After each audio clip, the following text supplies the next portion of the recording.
Halo teman-teman, selamat datang kembali di channel Apa Aja. Di sini kita membahas segala sesuatu yang menarik, edukatif, dan pastinya penuh wawasan. Sebelum kita mulai, jangan lupa untuk like, share, dan subscribe agar kamu tidak ketinggalan konten terbaru dari kami. Nah, kali ini kita akan membahas sebuah topik yang menjadi perdebatan panjang di dunia ilmu pengetahuan, agama, dan masyarakat, kontroversi teori Darwin. Siapkan dirimu untuk menyelami sejarah, argumen, dan pandangan menarik di balik teori ini. Apa itu teori evolusi Darwin? Teori evolusi Darwin adalah salah satu konsep paling penting dalam sejarah ilmu pengetahuan.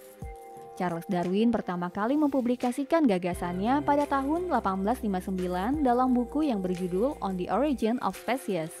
Inti dari teorinya adalah bahwa semua makhluk hidup berkembang melalui proses yang disebut evolusi, di mana spesies berubah dari generasi ke generasi melalui mekanisme seleksi alam.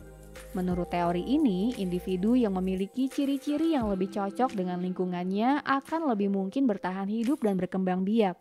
Contoh yang sering digunakan adalah burung finch di Kepulauan Galapagos, di mana bentuk paruh mereka bervariasi tergantung pada jenis makanan yang tersedia di pulau tempat mereka tinggal. Darwin juga mengajukan ide yang mengejutkan. Manusia dan primata memiliki nenek moyang yang sama. Pernyataan ini mengguncang dunia pada masanya. Mengapa teori Darwin kontroversial? Meskipun menjadi dasar biologi modern, teori ini langsung menuai kontroversi dan alasannya tidak hanya ilmiah, tetapi juga sosial dan religius. Pertama, teori Darwin bertentangan dengan ajaran agama tertentu, terutama yang percaya pada penciptaan langsung oleh Tuhan seperti yang dijelaskan dalam kitab suci. Gagasan bahwa manusia bukan hasil penciptaan instan, tetapi hasil evolusi selama jutaan tahun dianggap sulit diterima oleh banyak orang. Bagi beberapa kelompok religius, teori ini dipandang sebagai ancaman terhadap keyakinan mereka tentang asal-usul kehidupan. Kedua, teori ini menjadi semakin kontroversial karena beberapa penerapannya yang tidak etis di masa lalu. Misalnya pada akhir abad ke-19 dan awal abad ke-20, teori evolusi digunakan oleh sebagian pihak untuk membenarkan eugenika, usaha untuk meningkatkan populasi manusia melalui seleksi buatan yang seringkali bersifat rasis dan diskriminatif. Darwin sendiri sebenarnya tidak mendukung ide-ide ini, tetapi konsep-konsep seperti survival of the fittest sering disalahgunakan untuk tujuan yang jauh dari niat awalnya.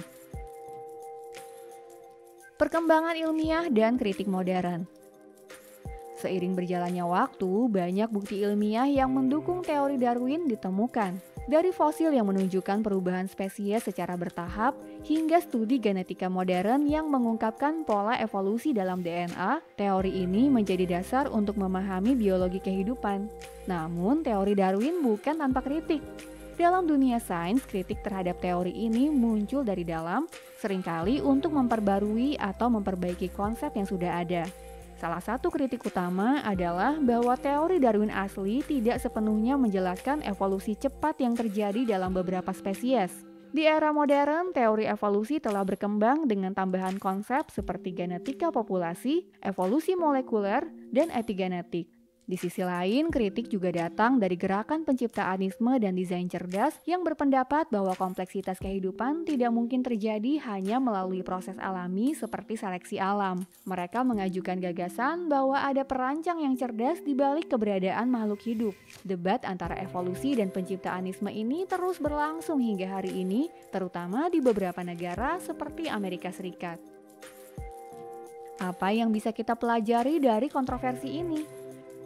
Kita bisa melihat bahwa teori Darwin lebih dari sekedar konsep ilmiah, ia adalah bagian dari diskusi yang lebih besar tentang ilmu pengetahuan, agama, dan pandangan manusia tentang dirinya sendiri. Kontroversi ini mengajarkan kita tentang pentingnya berpikir kritis, membuka diri terhadap pandangan yang berbeda, dan terus belajar dari bukti baru. Sebagai manusia, kita memiliki keinginan alami untuk memahami dunia dan asal-usul kita. Apakah kita percaya pada teori Darwin atau tidak? Yang penting adalah bagaimana kita menggunakan pengetahuan ini untuk menghormati keanekaragaman kehidupan di bumi. Teori Darwin adalah salah satu topik yang paling menarik untuk dibahas, dan kami ingin mendengar pendapat kamu. Apakah kamu setuju dengan teori evolusi atau punya pandangan lain? Tulis di kolom komentar di bawah ya. Jangan lupa untuk like video ini, share ke teman-temanmu, dan subscribe channel apa aja untuk konten menarik lainnya. Sampai jumpa di video berikutnya, dan teruslah penasaran dengan dunia di sekitar kita.